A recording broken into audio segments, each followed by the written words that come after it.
Oh my God. Listen, I am stoked that we found a way to win this game. Don't get me wrong. We won the game on a walk-off by Altherr. We win 6-5 in the bottom of the 10th. But it shouldn't have been that way.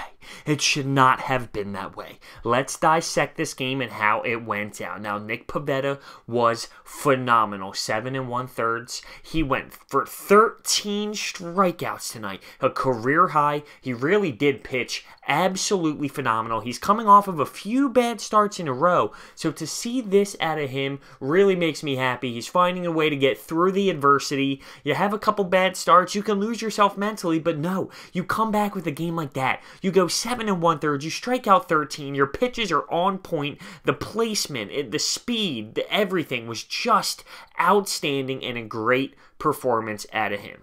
Early on in this game, early on as in the first inning, you have Odubel Herrera with a 3-run shot to give us a 3-0 lead. And then on top of that, Andrew Knapp singles, and that is another RBI. So we're up 4-0 at the top of the first, and bottom of the first, I'm sorry. And I mean, that was fantastic. You couldn't have asked for a better way to start, coming off of 2 series wins, to score 4 runs in the first inning against the Cardinals at home.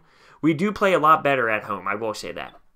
But as the game comes on, bottom of the 3rd, Carpenter homers to left. I mean, it was this close. It just snuck out of the yard to cut the lead to 3-1. In the 7th, another home run. Now it's 4-2. And now you're playing with the 9th inning. And, I mean, we just let go our closer, Hector Neris. He leaves. What are we doing? What is happening in this game with our bullpen situation? Gabe throwing guys in. We actually do strike out the 3rd batter for the 3rd out, and Andrew Knapp let it slides behind him, and that keeps the inning alive, and that keeps the score going, and they tie the game up 4-4 in the 9th inning. Then in the 10th inning, they take the lead. Oh, no.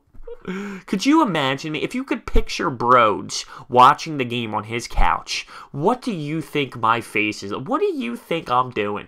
I'm screaming. I'm saying mean things about you-know-who. But then in the bottom of the 10th, who but Aaron Altherr, a struggling player, a struggling offensive player with the bats right now, finds a way to double, and we take the lead 6-5 and walk it off in Citizens Bank Park to take game 1 of this series. Now, obviously, it was really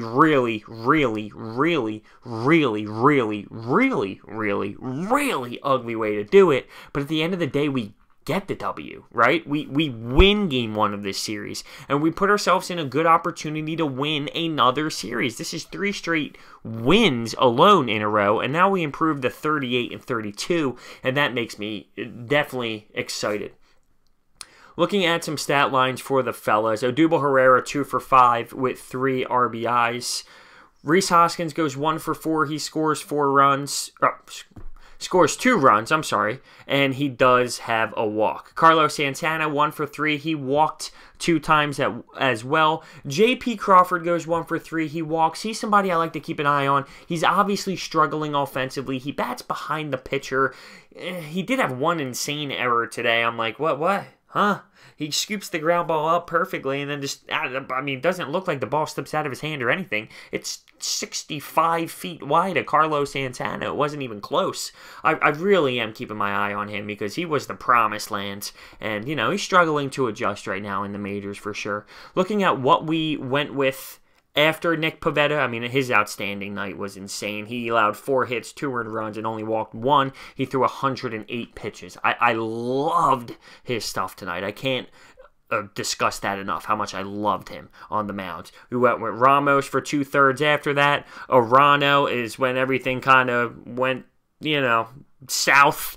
Then we put in Adam Morgan and Thompson and, you know, Gabe Kapler getting interviewed after the game discussing his situation with the bullpen late in the game. He obviously stuck to his guns. I was with my boy watching the game. He loves Gabe Kapler. Loves Gabe Kapler. I gave him that look like, huh? There's Gabe fans out there. I promise you, there are Gabe fans out there. So big win. Aaron Altherr coming up clutch. You have Carpenter for the Cardinals going 2 for 5 today, and Molina 3 for 4. Very solid day for him offensively. But at the end of the day, Phils do win. As ugly as it was, Phils win. And after 70 games, fellas, we're 38-32. I'm going to be honest with you. I didn't see this coming. So I have to keep that deep breaths and realize, as upset as I get, we're okay right now. Thank you guys so much for watching. Hit that thumbs up button. Let me know what you think down below. See you guys next time.